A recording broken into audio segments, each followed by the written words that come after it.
जीवन को बेहतर बनाने वाले अहिंसा के 10 सूत्र। अहिंसा सिर्फ शब्द नहीं, जीवन पद्धति है। हर व्यक्ति के जीवन में अहिंसा का भाव मौजूद है, बस इसे पहचानने और ज्यादा से ज्यादा अपनाने की जरूरत है। इनसे आपका जीवन बेहतर बनेगा और अहिंसा का प्रसार भी होगा। आप इन 10 विचारों को व्यवहार में लाएंगे तो जीवन बेहतर बनेगा, अहिंसा का प्रसार होगा। 1. सबसे हंसकर मिलिए।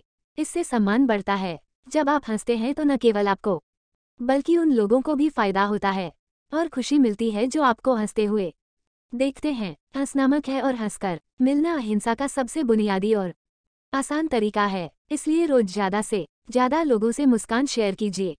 जब हम मुस्कुराकर अभिवादन करते हैं तो सम्मान बढ़ता है और आपके प्रति अच्छी भावना पैदा होती है। 2. अपनी गलती मानिए। किसी को माफ कीजिए। अपनी किसी गलती के लिए माफी मांगने और किसी और की गलती पर उसे माफ करने से आपके मन का बोझ हटता है। इससे अपराध बोध और तीन भावना से मुक्ति मिलती है। आपसी समझ बढ़ती है। इससे एक व्यक्ति को नहीं, पूरे समूह का फायदा होता है। समाज में सकारात्मक माहौल बनता है। जब हिम्मत से गलती सुधारते हैं और इसके लिए माफी मांगते हैं तो यह अहिंसा का प्रसार हो तो है। 3. किसी की प्रशंसा कीजिए, हौसला बढ़ाइए। जब हम किसी की प्रशंसा करते हैं तो इससे लोगों को आगे बढ़ने में मदद मिलती है। इसलिए लोगों की प्रशंसा कीजिए। उनके व्यक्तिगत गुणों, उपलब्धियों और कामों के लिए अच्छी भावना से कहे गए प्रशंसा के 2 शब्दों से आपके प्रति अच्छी भावना बनती है। किसी की प्रशंसा करने के लिए आपको उसके अच्छे गुणों को देखना होता है। इससे आप में सही और गलत को पहचानने की समझ विकसित होती है। 4. धन्यवाद कहिए जो दूसरों की मदद कर रहे हैं। जब कोई आपकी मदद करता है तो आप उसे धन्यवाद कहते हैं। यह शिष्टाचार है। ऐसा करने से फायदा यह होता है कि यह व्यक्ति और लोगों की मदद के लिए प्रेरित होता है। आप चाहें तो अपने जीवन की उस घटना या उपलब्धि को लिखिए जिसने आपका जीवन बदल दिया। इस काम में जिसने भी आपकी मदद की है उसे फिर धन्यवाद कहिए और उसकी मदद के बारे में अन्य लोगों को भी बताइए।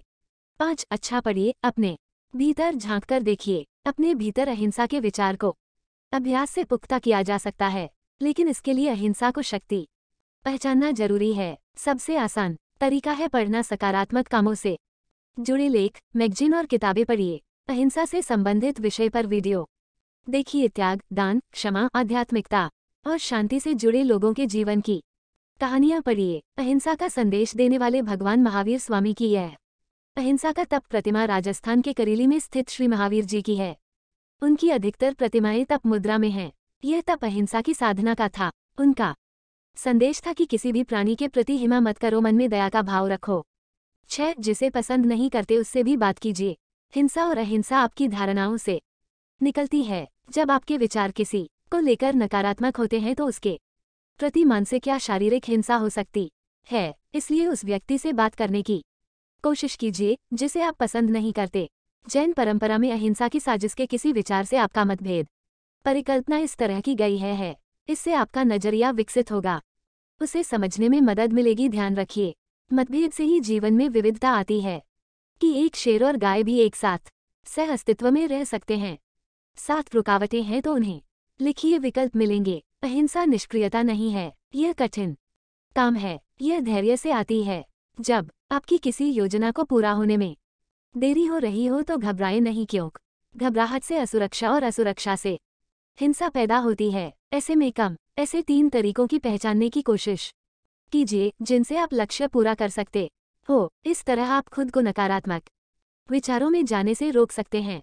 8. 2 लोगों के संघर्ष में मध्यस्थता कीजिए। लोगों में आपसी संघर्ष जीवन का हिस्सा है। जब 2 लोगों के बीच संघर्ष या मनमुटाव चल रहा हो तब आपकी भूमिका यह सोचने को होनी चाहिए कि मैं इसे सुलझाने में कैसे योगदान दे सकता हूँ। आप इस बात की जिम्मेदारी लीजिए कि अपने आसपास उन लोगों के बीच समझौते की कोशिश करेंगे जिनमें विवाद चल रहा है। आप उन्हें एक मंच, एक टेबल पर ला सकते हैं। तारांकन 9. किसी का सहयोग लीजिए और साथ दीजिए। जब आप दूसरों के साथ मिलकर काम करते हैं तो अधिक मजबूत बनते हैं। इससे दूसरों को समझने और उनकी अच्छाई व कमियों दोनों को स्वीकार करने की भावना पैदा होती है। इसलिए कोशिश कीजिए कि टीम बनाकर काम करें। अपने परिवार या ऑफिस, स्कूल या समाज की उन गतिविधियों में शामिल हो जाए जिनमें टीम वर्क हो। किसी का सहयोग लीजिए, किसी को सहयोग दीजिए। 10. अपनी चीजें साझा करना और देना सीखिए। जरूरतमंद के साथ अपना समय, ऊर्जा और संसाधनों को साझा करें। जय अपने घर, ऑफिस, गैराज को साफ कीजिए। यहाँ से जो भी ऐसी चीज मिले जो अब आपके काम की नहीं है, उसे किसी जरूरतमंद को दे दीजिए। जरूरी नहीं कि आप किसी को कोई वस्तु ही दें, आपको विशेषज्ञता, ज्ञान, जानकारियां, अनुभव और छोटी से उपयोगी सलाह भी किसी जरूरतमंद का जीवन बदल सकती है।